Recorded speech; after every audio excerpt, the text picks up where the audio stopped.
Hello, hello. Welcome back, Leading Women in Tech. We are back for another episode of the Leading Women in Tech podcast. And today I'm going to continue our ongoing podcast series I've been having over the summer on executive coaching, leadership coaching, and its impact on our abilities to lead from the angle of becoming a coach. In our previous episodes, we've explored the significance of coaching in cultivating executive presence, essential skills in those around us and in ourselves, effective communication, self-awareness, interpersonal interactions, and general proactivity in all aspects of life. These attributes lay the foundation for becoming a remarkable coach. I'm hoping that the idea of becoming a coach for your team has become inspiring for you, and you're starting to see how coaching can fit into an organization, because today's episode is about taking action. But before we get onto that, I just want to give you a little update on how things are going around here. I love to do that in my podcast. I know many of you come and listen to the podcast because you like to hear about what's going on in my life. I have to say, not a lot. My husband and I have been finishing off some tweaks and adjustments around our house. Hopefully by the time this podcast episode goes live, our house will be on the market. We're a little bit nervous about that. So I'm a bit nervous just sharing that with you. When we bought this house, it had been on the market for a while. It was in a time when houses weren't selling, but it's a little bit nerve-wracking putting your house on the market in the UK at this time, because some houses are going like hotcakes and some aren't. So we've been working like crazy over the summer, finishing off various DIY projects which are like 90% done but not quite finished. You know the feeling, right? We lost some DIY around here, so we've been finishing all that off. And hopefully by the time this goes live, the house is on the market. And I'm also going to be just coming back from holiday. So all go around here. It's been a bit of an odd summer, though, I will say. We had a really, really hot June, and then July and the beginning of August have been a washout. A bit cold, a bit miserable, and apparently it's going to stay like this until the end of the year. So we'll see. Today's a bit better. Nice bright sunshine today, but a little bit wet for us around here. Even though I'm in Scotland, where I know that wet, cool weather is kind of what we do, I got a bit spoilt in June, even though it was actually too hot for me. But back to today's topic. As you've learned, hopefully, if you've listened to a couple of my previous episodes, coaching holds tremendous value, not only for your team members, but also for leaders like yourself. It empowers us to unlock our full potential, our full leadership potential. If you know how to coach, you can inspire your team to achieve remarkable results. But today I want to go a little bit deeper and talk about why you might want to decide if you want to train as a coach, how to become a coach, and some things to consider if you're looking at adding coaching to your leadership toolkit. Or indeed, if you're looking at pivoting your career. I've worked with so many people who've been leaders, who've then become coaches full time. I did that myself. I want to just dig into that as we wrap up this series on coaching. We'll be back to more normal topics for this podcast in just a couple of weeks. If you are interested in learning how to coach, make sure you stay with me until the end of today's episode so you can find out about my coach training program, the framework I've used every day for years to help those I work with, including my own team, generate extraordinary results, and what you can do if you want to learn how to use that yourself.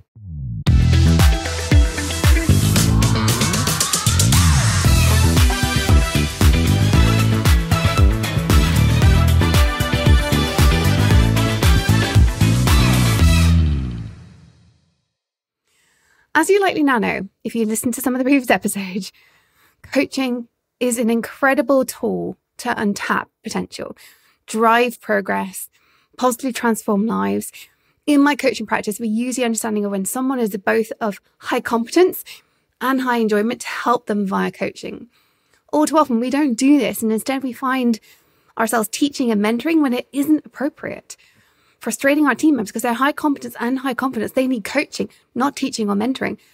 But until you've learned how to apply all this information, we don't know that we shouldn't be teaching a mentoring situation, or that we should be teaching rather than mentoring, or that we should be coaching instead of teaching.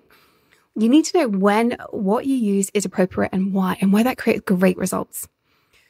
When you realize that coaching is about helping people overcome challenges and achieving goals, but it's not just one tool, it's one of many tools, you really start to unlock potential. Sadly, far too many people I speak to think they coach. They will tell me, oh yes, I coach, it's part of my leadership job. And then I ask a few questions and I'm like, no, that's not coaching. So let's dive into that first. The first thing to recognize is that just because you've had a coach doesn't make you a coach. Yeah, I'm sorry. Sorry to say that, but That's the real deal. Just because you have empowering conversations with your team doesn't mean you are coaching them. There is an art to understanding what is really going on, watching out for the red flags of disengagement, lack of self-awareness, or low confidence. I've heard so many leaders tell me they coach when they don't even really understand what it is. These same leaders will tell me they have a toxic colleague or indicate to me without saying it that they are micromanaging a poorly performing colleague, while they're missing the red flags that actually indicate something much deeper is going on, something coaching would identify and tackle head on. Now, of course, it's easy for me to say that. Part of being a full-time coach is that it is all I do every day. So I've honed and refined the skill over years. And as someone who also trains coaches, it is the work I live and breathe. I also have my own coach. Actually, I have multiple coaches. I'm just going to say up front. I have coaches for different aspects of my life and work because we benefit from that external view that calls out our own blind spots. Or as I like to say to my clients, lovingly calling you out on your own BS. I have coaches to do that for me too. But equally, I've seen that many things are areas that well-intentioned leaders should know if they are trained coaches. And they're just not seeing them. They're calling themselves coaches, but they're not seeing the things that mean they are coaching. So let's chat a little bit about what training to be a coach looks like beyond some of the key steps I've discussed in the last few episodes of this podcast. Firstly, coaching provides you with the self-awareness to recognize when you're getting in your own way. Yes, one of the benefits of training to be a coach is that you have a massive impact on yourself when you train to become a coach. We level up our awareness. We are happier. I have a better marriage because I'm a coach. I have better relationships with friends and family because I'm a coach. We're better able to deal with stress, anxiety, and worry because we have to be. All of this is necessary in order for us to coach those around us, particularly when life is chaotic and stressful. I've trained a number of my clients who are clients first in the leadership context. I am coaching them as their executive coach. And when they train as coaches, there's a whole level that becomes unlocked because they can see what I can see. They need me still. Many of these clients still work with me, I should say, but they still use me to point out some of these things in the same way I have a coach. But a whole new level is unlocked when we get to this point because we understand how things are working in a deeper way, how our brain isn't in quite the right place, how we can expect things to work to help others. It's all about providing that structured environment to practice coaching on yourself and on others. And actually self-coaching is part of coach training so that you can really do the work to unlock yourself, get into the space where you can figure out what's going wrong. Training programs provide a safe space and a framework for you to learn how to ask powerful questions that uncover what's really going on with yourself, with the person you are coaching, in a way that if you've never had this formal training, you just won't really appreciate. The questions that we ask are the things that really unlocks the potential of that person in front of us.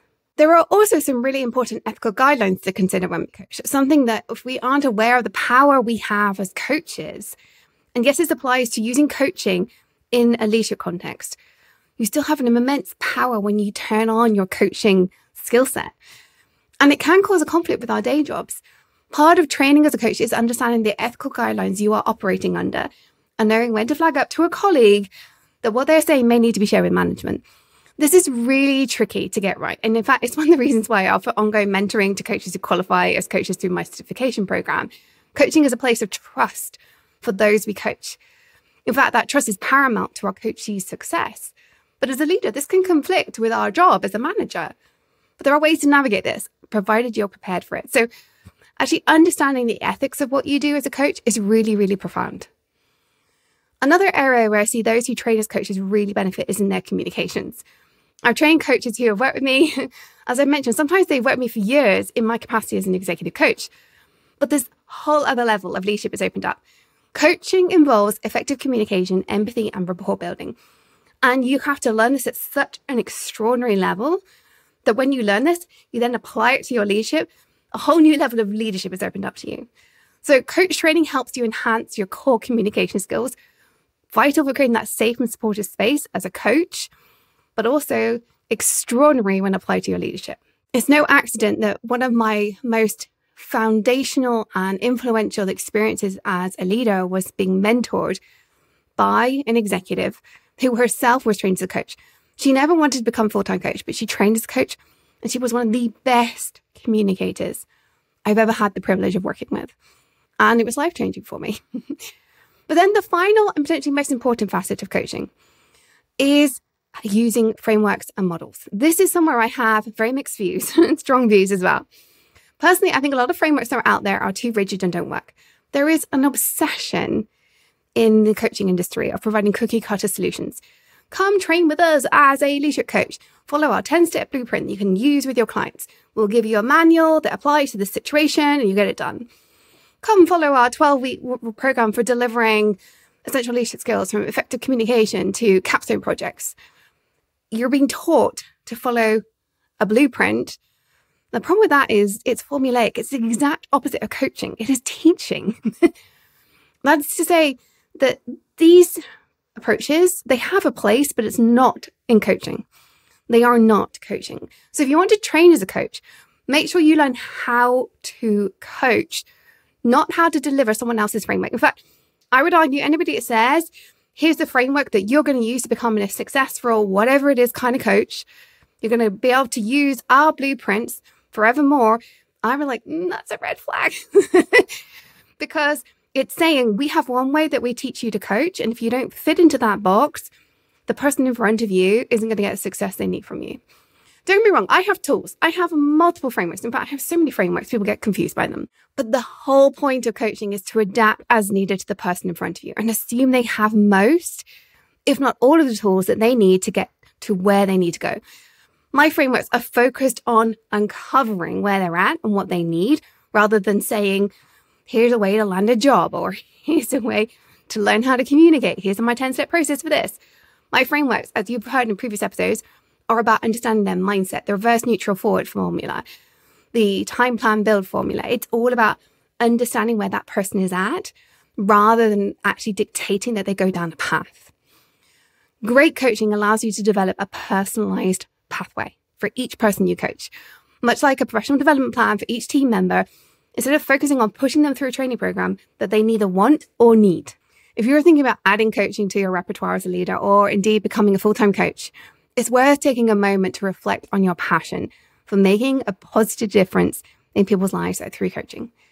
Take a moment to recall instances where you provided guidance or mentorship to friends, colleagues, or family members. That intrinsic motivation to support and uplift others could be your calling as a potential coach. And I think that's why so many people say, oh, yes, I coach. It's not coaching, but there is that push to really change somebody's life. Acknowledge your strengths and qualities that mean you're already on the path to being a coach. Active listening, empathy, effective communication, and so much more. This helps you to assess your commitment, because that's the next piece. What is your commitment to becoming a coach? Reflect on your personal and professional responsibilities. Do you have time for this? Consider the time, effort, and dedication required for success. Now, the benefit is, of course, you become a better leader. And I often find that those that invest the time to do coach training will find they unlock time in the future, because your team is going to be doing more. They're going to be more effective. So you are going to spend less time managing them and more time leading and more time coaching, less time doing all the other work. And so if you're an aspiring coach, you need to dedicate yourself to this learning and development. And indeed, moving forward, continuous learning and professional development, because your coaching journey is not once and done. It is a lifelong journey, but it is something that will unlock time, but you do have some upfront effort to go through. What I typically say to people to come through my program is it's a 12-week program, although you have 6 months to qualify, but it's 12 weeks of training. The training typically takes on average an hour a week. And then I ask you to do about an hour a week coaching and receive coaching for an hour a week. So it's 3 hours a week for 12 weeks.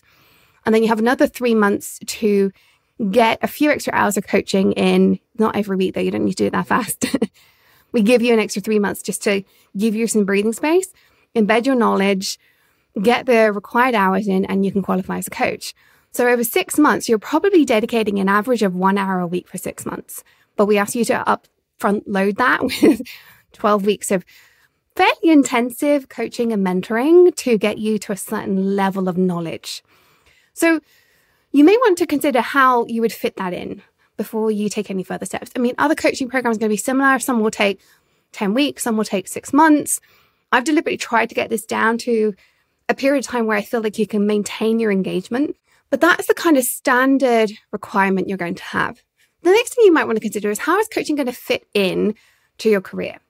Is it going to be something you do as a toolkit addition in leadership, which is what I talk about a lot, of course, on this podcast? Or are you thinking about a second career or a side hustle? I've had a number of people train with me who have decided to create their own coaching practice. Sometimes this was the intention behind training with me. Other times they've decided after 12 months that they're going to pivot their career because they love it, or they want to retire and do this as on the side.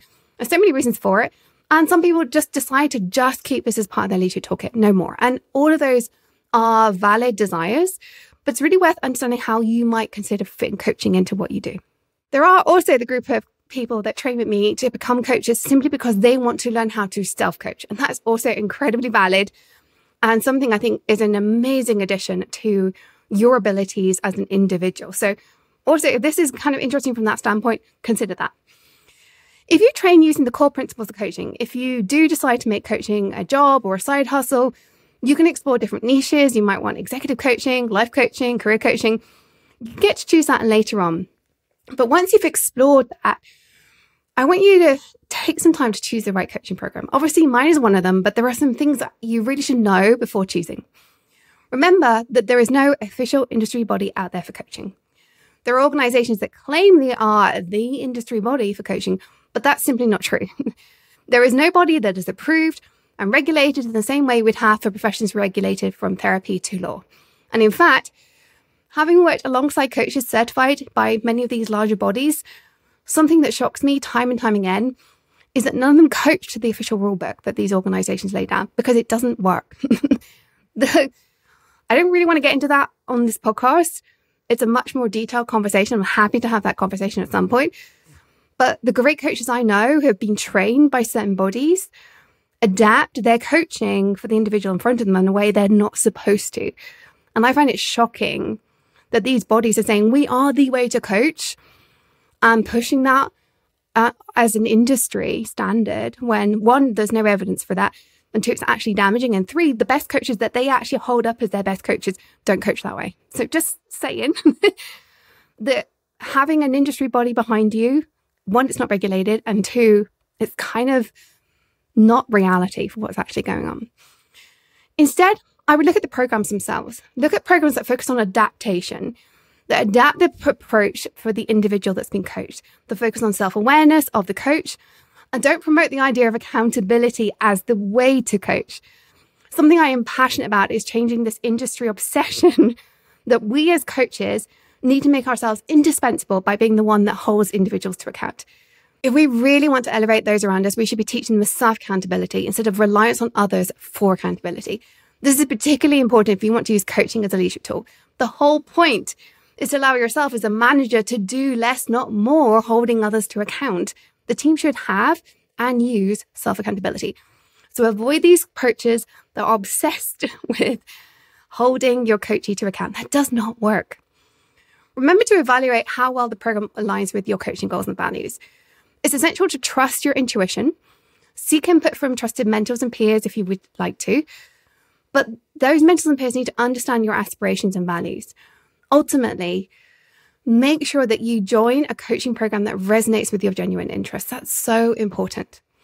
Which brings me to sharing with you that doors are now open to sign up for my Ignite Coach Academy training program. This is the 5th time we've run this. I feel like we're now pros doing this program. And having had extensive experience working with women in the tech industry, I truly understand the significance of tailored coaching that addresses their specific journey of women in tech, but more broadly, any underrepresented individual in tech.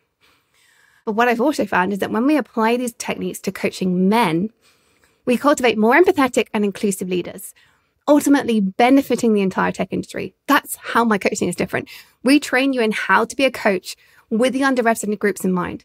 But this in turn helps you support everyone around you even more powerfully. Just imagine yourself as a skilled leader who has mastered the art of coaching. You'll magnify your leadership impact by inspiring and guiding your team members to realize their full potential. You're going to nurture deep connections because you're going to use active listening, empathy, and effective communication. You'll be fostering more collaboration, more innovation, and you'll have this deep-seated confidence to tackle leadership challenges and leave a lasting impression. It's my mission, it's my team's mission, it's my company's mission to revolutionize the tech sector. We recognize the importance of elevating more women to leadership positions. Their diverse perspectives are key, in my opinion, to solving complex problems and reshaping the industry standard and cultures. And by training as a coach in this way, you are going to get the support you need to elevate yourself and those women coming along alongside you and behind you. Whether you're keen on exploring coaching, considering its application in your current role, or maybe starting a new career, I would love to invite you to my program. Over 12 weeks, you're going to learn the key tools I use every day. You'll discover how coaching can be a powerful tool to enhance your leadership. You'll immediately start to see the impact when you foster deep connections with your team. You're going to hone your active listening, empathy, communication, and you're going to, most importantly, have valuable skills and insights for the rest of your career. If you're curious and want to learn more, go to tonicollis.com/Coach Academy to secure your place, or simply hop on a call with me if you want to. Before we wrap up, I'd like to share a personal note with you. Over the past 4 years, my privilege has been working closely with hundreds of women in the tech industry. We might be over 1,000 by now. One recurring theme I've heard from them all is the lack of necessary support. And the coaching they've received often falls short or even hampers their professional growth. It breaks my heart how many women have said to me, I've never had a coach that's been able to support me before when they come and work with me. This is wrong, quite frankly. This is wrong on so many levels. Coaching for women in tech requires addressing a unique range of challenges that the broader coaching industry just doesn't see or overlooks. I'm not sure what's going on. It involves understanding the intricacies of being a technical expert while balancing the desire for people leadership, all without being undermined or perceived as incapable, or handling challenging situations. We might have a breakdown, whatever it is that gets thrown at us. Additionally, it entails navigating the experience of being the only woman in the room, leading a team of individuals who are different from you, who look different, who behave differently, who occasionally challenge our authority. But as we've discussed, when these coaching techniques that we will learn as coaches are applied to men, they become more empathetic leaders who possess a deeper understanding of the entire workforce's needs. Ultimately, one of my aims of bringing the Ignite Coach Academy to the world is to change the way as leaders we're operating. I want us to change the tech industry so that women are no longer the only ones with the empathy in the room, that men are lifting women up as much as women are. So please come join me inside Ignite Coach Academy if this sounds good to you. But remember, as always, stay on your tech leadership game, follow your dreams, because the world really does need that uniqueness that you bring as a leading woman in tech.